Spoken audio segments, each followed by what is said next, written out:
Hello students and parents. काफी सारे students जो हैं आजकल क्वेश्चंस कर रहे हैं कि सर सितंबर 25 इनटेक तो आ रही है और वीजास को लेके हमें समझ नहीं आता कि यूनिवर्सिटीज तो आप एडमिशन हमें करा दोगे, लेकिन वीजा की जब नॉलेज की हम बात करते हैं तो यूट्यूब हो गया या फिर इंस्टाग्राम हो गया, कहीं पे भी डिटेल आंसर्स नहीं मिलते, डिटेल इंफॉर्मेशन नहीं मिलती। ऊपर ऊपर तो सारे बता देते हैं। तो मुझे लगा कि क्यों ना इस टाइप की वीडियो बनाई जाए जहां पे आपको मैं बताऊंगा हर यूरोप की कंट्री की वीजा की रिक्वायरमेंट्स और आपके साथ शेयर करूंगा एक ओवरऑल जनरल व्यू उस पर्टिकुलर कंट्री का। तो आज की कंट्री की रिक्वायरमेंट है नीदरलैंड्स।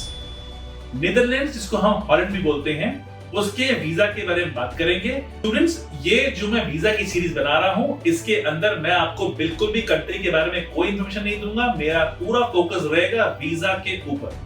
सो बेसिकली नीदरलैंड्स के अंदर वीजा कैसे करते हैं, पहले इसको समझेंगे, फिर रिक्वायरमेंट्स क्या है उनको समझेंगे। बड़ा सिंपल सा प्रोसेस है। आपने एडमिशन करवा लिया है, आपने बेसिकली अपनी ट्यूशन फी पे कर दी है। अब ट्यूशन फी पे करने के बाद आपको बेसिकली अपना वीजा अप्लाई करना है। तो नीदरलैंड्स के अंदर ट्यूशन फी पे करने के बाद आपको बेसिकली अपनी MBV फाइल जो होती है, जैसे कहते हैं रेजिडेंट परमिट ऑफ नीदरलैंड्स की फाइल भेजनी होती है यूनिवर्सिटी को।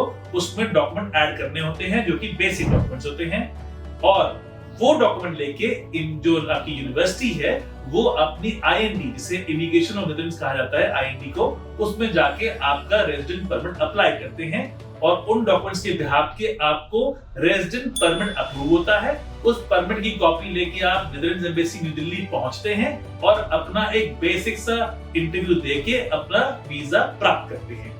ये तो था प्रोसेस, ठीक है जी। अब इसके अंदर जो एक्सपेंसेस हैं, जो बेसिकली हम बात करते हैं लिविंग एक्सपेंसेस हैं, वो कैसे दिखाने हैं एम्बेसी को। फिर ट्यूशन फी तो हमने पे कर दी थी, लेकिन लिविंग एक्सपेंस कैसे दिखाने हैं? लिविंग एक्सपेंस दिखाने का तरीका बहुत सिंपल है।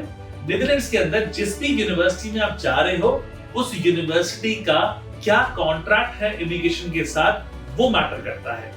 कुछ यूनिवर्सिटीज आपको बोलेंगी कि आपको ट्यूशन फी पे करने के बाद लिविंग एक्सपेंसेस पे करने पड़ेंगे, जिसे हम ब्लॉक करेंगे और हम आपका वीजा अप्रूव करा के देंगे, अप्लाई करा के देंगे।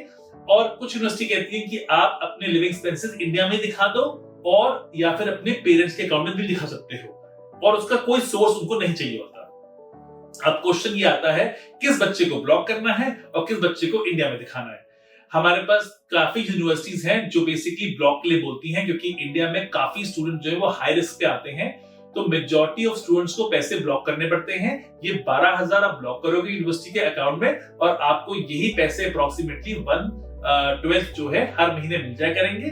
25% पहले दे देते हैं आते ही आपको, और बाकी पैसों की आपको किस्त बांध देते हैं, EMI जैसे इंस्टॉलमेंट बांध देते हैं, ताकि आपको हर महीने लिविंग एक्सपेंस मिल सके। आखिर ये करते क्यों हैं? ये इसलिए करते हैं ताकि ये इमिग्रेशन को एक गारंटी दे सके कि जिस बच्चे को हम बुला रहे हैं नीदरलैंड्स के अंदर, वो बच्चा हमारे वीजा को मिसयूज नहीं करेगा। उसने हमें ट्यूशन फी तो पे कर दी है, उसने हमें लिविंग एक्सपेंस भी पे कर दिया है। सो इसलिए स्टूडेंट्स बेसिकली आपको करना क्या होगा? आपको करना ये होगा कि अगर आप नीदरलैंड जा रहे हो तो आपको मेजॉरिटी ऑफ यूनिवर्सिटीज में पैसा ब्लॉक करना पड़ेगा। लेकिन अगर आप पंजाब हरियाणा से नहीं हो, किसी और स्टेट से हो, तो एक यूनिवर्सिटी है विटनबर्ग यूनिवर्सिटी, जो आपसे ट्यूशन फी और लिविंग एक्सपेंसेस तो ले लेती है, sorry tuition fee and hostel के एक्सपेंस ले लेती है। अप्रोक्सीमेटली 12-13 हजार यूरो का बिल बनता है रहना मिला के बेसिकली, लेकिन लिविंग एक्सपेंसेस आपको नहीं दिखाने पड़ते, क्योंकि विटनबर्ग यूनिवर्सिटी सिर्फ पंजाब और हरियाणा के स्टूडेंट्स को ब्लॉक अकाउंट मांगती है। तो अगर आप जाने की सोच रहे हो नीदरलैंड्स और आप कंफ्यूज हो बेसिकली कि भाई और क्या दिखाना पड़ेगा, तो मैं आपकी कंफ्यूजन दूर कर देता हूं। बहुत सिंपल सा प्रोसेस था।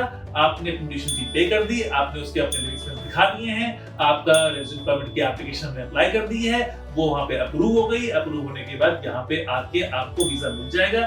नीदरलैंड एक ऐसी कंट्री है जहां पे आपको बहुत आराम से वीजा मिल जाता है और ज्यादा कॉम्प्लिकेशन नहीं है। लेकिन जिन बच्चों को स्पाउस लेके जाना है उनके लिए कंट्री नहीं है। स्पाउस को आप नहीं लेके जा सकते। 1 साल का जॉब सीकर वीजा मिलेगा।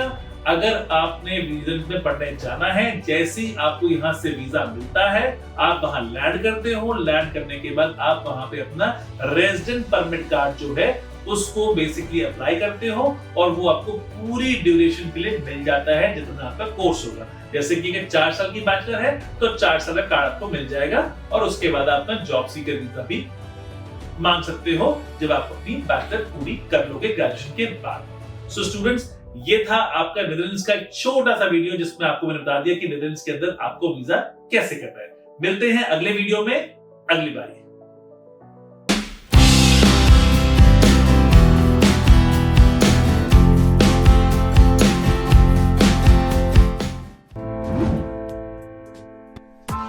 Press the bell icon on the YouTube app and never miss another update.